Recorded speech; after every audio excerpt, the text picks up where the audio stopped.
how government intends to roll out cooperative education so that the education can be used to better our cooperative societies, to better the cooperative movement for purposes of sustainable development in Uganda. Amande Akol, Amazima. My name is Mpachibi Waiswa Robert. I serve as Assistant Commissioner for Cooperatives, specifically SACCOs and Financial Services Cooperatives in the Ministry of Trade, Industry and Cooperatives. We sit at Farmers House in Kampala. Today, 10th of December 2021, we witness graduation of trainers or graduates in Leadership for Change Management Training here at Uganda Cooperative College Kigumba. Training is a key principle among the international 7 principles of cooperatives. We have one of them is training, education and information. So Kigumba, as a training institute for cooperatives, is very fundamental in this, and it has done it so well. This is another group of graduates or graduation ceremony that witnessed quite a number of leaders, managers and other members of the committees graduating in the training for Leadership for Change training at the Uganda Cooperative College Kigumba. This training has been attended by a number of cooperatives, including West Acholi Cooperative Union, Semlich Cooperative Union, Bunyoro Cooperative Union, Teso Cooperative Union, Okoro, and many other farmer associations, including Impiji Young Farmers and Luero Young Farmers Association, among others, and Uganda Housing Cooperative Union.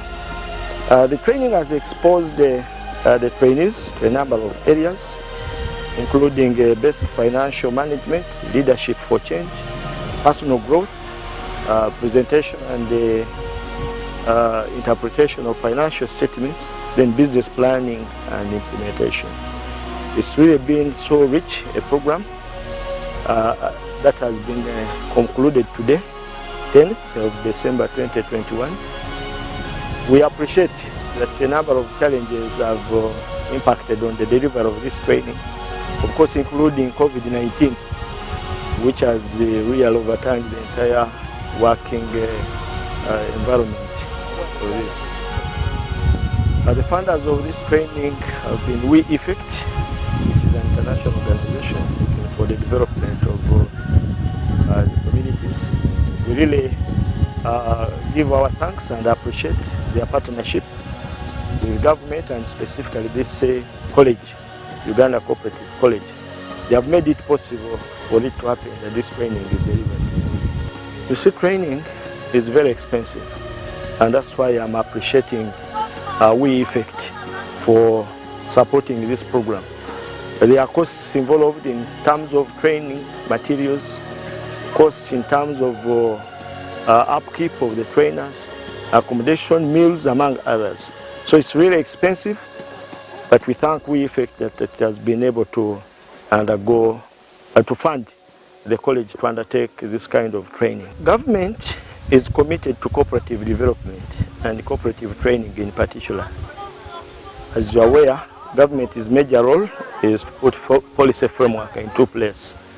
We recently amended the Cooperative Societies Act, and under Section 49A, we specifically make it mandatory for all members of cooperative societies to be trained. And under Section 84 of that Act, it's mandatory for members of the committees, officers and managers of the cooperative unions, of cooperative organizations, to undertake a training. And interesting with Section 84 is that it is specific on who undertakes or who trains these people. The section provides for the training to be offered by the cooperative colleges, and it is specific on Kigumba and Tororo cooperative colleges, though it mentions any other institutions approved to do this training. Secondly, to that, these people have been trained here.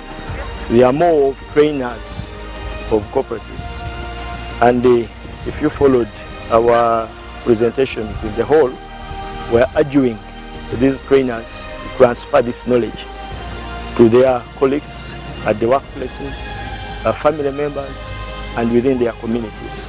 So that's another way we are going to have this training undertaken. We have officers in every local government who have been trained, and they have been recruited based on their competences. They have been trained to deliver this training and oversee the promotion and development of these cooperatives. So as government, we are committed to training the cooperators. You will notice that cooperatives have been identified as the driver to deliver this country to the next economic level. You see all government interventions that are focusing on cooperatives. I think Emyoga is not news as we speak now, and every Ugandan should have heard, or they know what Emyoga is. Basically, we are talking about cooperatives. Today we are promoting and we are rolling out the parish development model. So that parish development model has a very big component of training. And in this training in various areas, specifically including mindset change, and these other specific trainings like they are offered by this college. Yes, you've talked about Emyoga, and how does the Emyoga actually connect with the cooperative movement, or how is it related to cooperatives? Under the government program on Emyoga, we first of all identified 18 as government, 18 enterprises, under which participants of these enterprises form a savings and credit cooperative with individuals, all members working under that enterprise. For example, we have enterprises like the welders, we have carpenters, we have those in transport, produce dealers, we have women entrepreneurs, we have people with disabilities. So these are the kind of savings and credit cooperatives. So bottom line, we are talking savings and credit cooperative, but based on an enterprise. It's basically what Emyoga is all about. Maybe the other unique factor about or issue about Emyoga is that they are constituency based, depending on where you are. If you are outside Kampala and Wakiso, Emyoga circles are constituency based, with a lining or a leaning at the parish, where participants in an enterprise at a parish level form an association, and it's that parish association that becomes a member in the constituency Omwoga Circle. So all parishes in a constituency for a particular enterprise will form one constituency circle for that Mwoga. For example, Boda Borders, if I'm to mention. You remember I mentioned about Kampala and Wakiso, that if you're outside Kampala and Wakiso. So now what happens in Wakiso? In Wakiso, Emyoga circles are based at the sub-county, or we can say LC3 level, because of the uniqueness of Wakiso. Wakiso has municipal divisions, it has town councils, and it also has sub-counties. So that level of uniqueness gives the Emyoga circle best explanation to say they are based at LC3 level. Then when you come to Kampala, it's based at the workplace, based on the populations within Kampala and the workplaces. But after this training, my capacity personally has been built, especially on business plan. So we are going to train them to develop fundable business plans so that they can increase on their pool of funds from other sources. Because without a good business plan, you cannot access a loan. You can integrate a donation from somewhere. So we are going to train them on how to develop better business plans. Women are known to be great cooperators that actually look at most of the cooperative institutions or associations and unions in the country. The majority of the members are women. Now today we talked to one of the female graduates to tell us how she is going to use the education, the training she has acquired to transform the capacity of women cooperators in our cooperative society. You're welcome. Thank you very much. My name is Stella Nabumba and I'm the coordinator of Mpigi District Farmers Association, which is actually an umbrella of over 92 farmer groups and cooperatives, where our coverage is Mpigi District and Butambala. I'm very excited about this opportunity, taking a course in leadership for change, and I'm very, very crystal sure that It will help me develop the capacity of my board members, because we have shared a lot on cooperative and corporate governance. Not only that, we have shared a lot on personal growth and development, financial literacy, but also most importantly, entrepreneurship. So we would like to reach out this knowledge to our farmer groups and cooperatives so that they can still leverage on different opportunities, especially the parish development model. We have really learned a lot that will help us. Of course, introduce management systems, introduce issues that can help us grow and develop stronger farm organizations, to see that the farmers we develop are getting more income and they are surely investing in farming as a business. So it is not only my organization, Mpigi District Farmers, but we got this opportunity from our partner and our funder, that is V Agroforestry, a sister organization to Effect, that is actually facilitating this entire process. So I would like to introduce some other organizations, including Bugiri District Farmers. We had Moyo District Farmers Association. We have Masaka District Farmers Association in this. So we would like to interest other people that are pro-development to take on such courses, because they don't only help you as an individual to develop yourself, but also to grow your organizations. Yeah, Uganda is one of the countries that are known to be house stressed, and at this particular training here at Uganda Cooperative College Shigumba, we have members from the housing cooperatives, and they're going to take us through how exactly they are going to use this training to address Uganda's problem of being house stressed. But we believe there are some yields in it which will help us to bring changes in our communities, especially on the housing part of it, that land is a problem now in Uganda, and buying land, getting land in Uganda is becoming a problem. So we saw that cooperating and forming up cooperatives can be very easy to acquire land and have construction in a group which looks to be more easy. And even when it comes to lawyers and surveyors, it is very easy to get collective lawyers at a low price than when you are an individual. That's why, and this course mainly, it looks at the leadership and the changes. You see, with the changes which are coming around, we have attained here tools for change, the sapanas for change.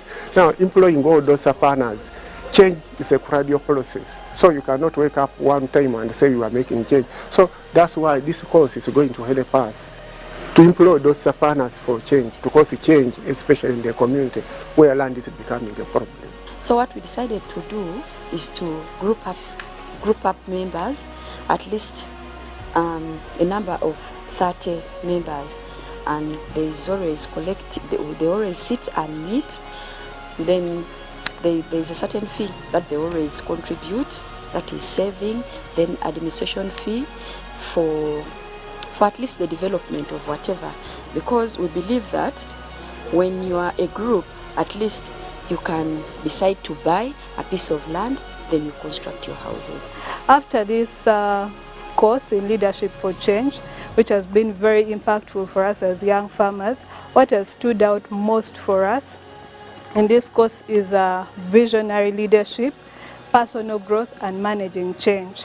As young people, through this course, we shall take back this message for young people to understand that it's very important to know where you're going as a person. First, before you're even a farmer, first before you're an engineer or a doctor, you must understand where you want to go, and through this course we shall be able to share this information. Secondly, it's personal growth. If you don't grow yourself as a person, you cannot impact your community, you cannot impact your cooperative or association. And we shall still take back this message to all the young farmers out there, and even other young people, to inspire them to join agriculture, because there's a lot of opportunities and potential in the agriculture space, but people need to understand and grow as individuals first. From this course, we've learned that if you don't choose change, change will choose you, because change is inevitable. So as a young person, you'll grow out of this youth and become an adult, and that's change that will choose you if you don't choose it. And you choose this change by working on yourself, by working together as a team to build yourselves. So young farmers out there in Uganda, through cooperation, I believe we shall have a bigger voice, we shall have bigger markets, we shall have innovations when we share these ideas. And this is all what we've learned during this course at Uganda Cooperative College Kigumba. We are thankful to the funders We Effect for sponsoring this training, and we are also grateful to our able facilitators who have changed our mindset about the entire aspect of cooperation and working together. The training has covered more and more regions of the country, where you find that actually leaders from cooperative societies and associations across the country have benefited from this training here at Uganda Cooperative College Kigumba. Now with me in the background are leaders from West Acholi Cooperative Society, and they're going to tell us how the training is going to be used to transform lives of the people in West Acholi.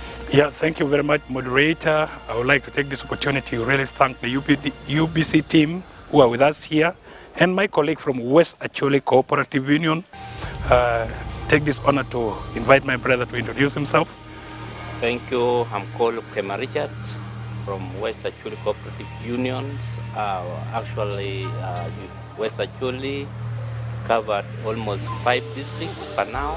So I'm from Amuru, actually representing Primary Society from Amuru, which is affiliated to West Acholi Cooperative Union. Thank you. Today we are very happy to express our sincere thanks to the national government through its affiliates agency, that is Uganda Cooperative College Kigumba, for having called us to build our capacity on how best we could operate, manage, administer a cooperative union. Time has gone, time has come. Today we are here to reflect on how best we could use cooperative as a tool to transform our society. You see, those days, cooperative was a vehicle in which we appreciate our returns to investment. We appreciate our returns as farmers. Now that we have attended the training in this college, so this training we are going to use it to see how best, as cooperative movement leaders, we lead qualitatively so that the farmers is able to appreciate the values, the principles that are involved in cooperative movement.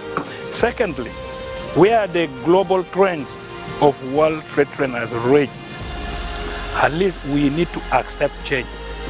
And it is throughout of this training that we who are the selected leaders from West Acholi Cooperative Union, using our umbrella network to reach primary society, we are going to cause a gradual change.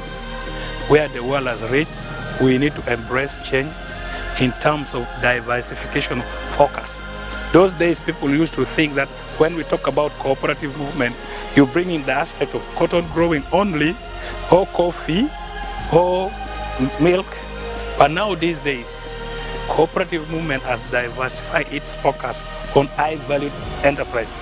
In that matter, therefore, as West Acholi Cooperative Union, we have diversified our focus into 5 major high-valued crops that is viable within our region. That is to say, cotton as being our traditional crop because we have a granary. We have diversified our focus to rice investment because we have rice mills. Maize investment, we have also maize. Also on the other side, we are looking at how best we could also strengthen the aspect of soybeans growing. So where the world has reached, you need not to be rigid, but you have to be flexible. As Farmers World in Uganda, as Farmers Fraternity, let us embrace change. There's always change we say, if you don't want to change, change will change you. But as leader, that is not our wish. We want to use this opportunity, to use this knowledge through UBC TV to pass our appeal to the community that yes, whenever we have been advised to change ourselves, we need to. This change may not only apply to enterprise, but also we need to accept change in leadership and management of the institutions. Because there's a saying which says, leaders come, leaders go. And they also further says, Even the best dancer can leave the stage. So my humble appeal to the outside world, especially the cooperative leaders, the managers, staffs, that when time has come for you to leave, please accept so that you're able to point out the good legacy that you have left behind. So we came here for a Leadership for Change course, and we are happy and praise the Lord that we are finally done with the course. As a union, we have actually benefited a lot from this course. We were able to revise our mission and vision for the union. We circulated it to the members. Now every member is able to understand what our vision is, what we are aiming at, and where we are seeing ourselves in the next 5 years. That's a great achievement that we've done, at least our members. Cooperatives being member-based organizations, we are able to explain to our members where we should see ourselves in the next 5 years. That's a good achievement. That's having a strategic plan, having the different objectives that are supposed to be met. Then within the same arena, we had a topic on personal growth. This was majorly concerning us as individuals. And you know, when an individual grows, the union has also grown. So that was a big achievement to us. We were able to understand the stages of growth. Like if you know, like some of us already in the maturity stage. So we expect the union to act in a mature way and take the union to greater heights. So that's an achievement that we've done, we've made, and we hope that we shall take our union to greater heights. Like as I said, Mount Rwenzori is member-based. We work with 32 primary societies. So these were representatives from the different societies, and were able to identify the entrepreneurs within ourselves. That was a great achievement. And when you know how to do business on a personal level, you are able to take your union or your society to higher heights. So we hope that those entrepreneurial skills that we've gained within ourselves, we shall be able to implement them to the union and be able to take the union to greater heights. Then finally, we are able to look at how we can manage change. You know, change is part of us. I'm privileged to unveil that surely this training came at the right time. We got the right information that we are now looking forward to putting into our cooperators in Semuliki Cooperative Union. This message that we have got here, for example, the visionary leadership, we are now ensuring that we are going to ensure that we now lead our cooperators, our cooperatives, to form groups which have the vision, which has the direction that they are taking. The information that we have learned here in the different arenas, we are going to make sure that we drive cooperatives which have the vision. In the arena 1, we covered the visionary leadership, and we are now going to ensure that the union and the entire cooperatives that we are dealing with have their vision stated down, have their strategic plans. Then we have also learned the development, growth and development. We are going to ensure that, yes, as we deal with the different cooperatives, one is able to employ the rightful ego to which ego state is communicating to. So that the cooperatives that we are dealing with, we ensure that we cater for the individual differences based on the personalities that we are dealing with. And we finalize it with the change, managing change. We know that there is always need for change because change is fundamental. So we are going to ensure that when we are trying to make sure that we develop a change in our cooperatives, we employ the different tools that we have learned, the different spanners that we have learned. The 10 spanners that we have acquired from here at Kigumba, we are going to make sure that we use them to develop our cooperatives in Bundibugyo district and some other districts that are growing cocoa, so that we move the cash crop in the world markets and some other places where we can gain benefit. Semuliki Cooperative Union started in 2010 as Bundibugyo Cocoa Farmers Cocoa Association.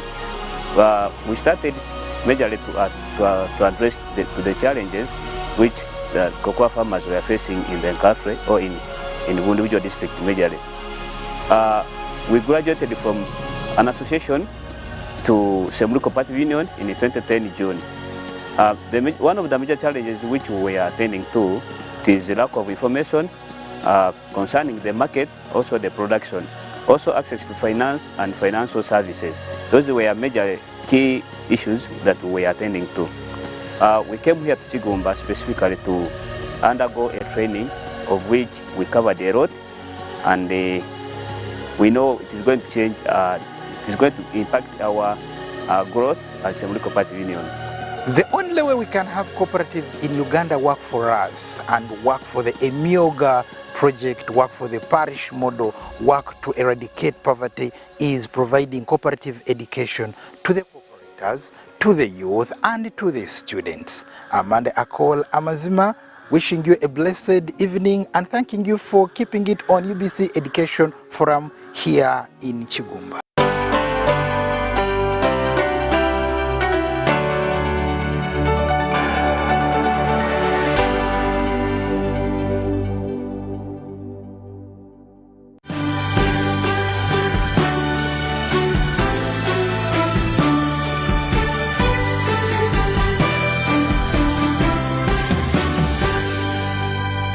After telling you a few sentiments about Advent, let me say a few words about the Christmas Day. Christmas connotes the birth of our Lord Jesus Christ. And the many familiar words attached to Christmas are the Natali, Navidad, like we hear Feliz Navidad, like we hear Noel. Noel is a French word. All these words, they connote nativity, birth of our Lord Jesus Christ. I know to many the date of 25th can be confusing, but there are key reasons. We have poignant reasons as to why we celebrate Christmas on 25th of December. Now, before, there was a day that was called Winter Solstice. This was a celebration of the rebirth of the unconquered sun. It was marking the end of winter and welcoming spring and summer. It was a secular celebration where families could meet together and they could exchange gifts and welcome each one from winter. And that's where we get even the Santa Claus, Father Christmas. Father Christmas wears certain things and is giving sweets to the kids. That's where it comes from. So always families met together. And even popularly today, Christmas is popularly known as Christmas as Family Day. There is no any popular day around the world like a Christmas. Christmas is celebrated by both Christians and non-Christians because of its historicity. So it's a day where each of us have to get involved and celebrate the birth of our Lord Jesus Christ. Like I said, that our forefathers used the rebirth of the unconquered Son to celebrate the birth of the Son of God, the Son of Jesus. Now, like this unconquered Son reappeared, making people forget the challenges of winter. The coming of Jesus into the world was supposed to make us forget the darkness of sin, the darkness of the darkness of the devil. For us, we sing that twandibadde tutya singa Kristo teyaja, twandibadde waffe Kristo yebazibwe. That where would we have been if Jesus was not born? If Jesus never came? So the rebirth of the unconquered Son was used and Christianized into the birth of the Son of God, Jesus Christ. So this is a very, very good day for us to remember that into the world came the Son of God. That there are so many people who testify at what Jesus has done for them. All of us Christians, this is our day, a special moment for all of us. Now let me share with you two major reasons why it is 25th December when we are supposed to celebrate this day. Then in addition,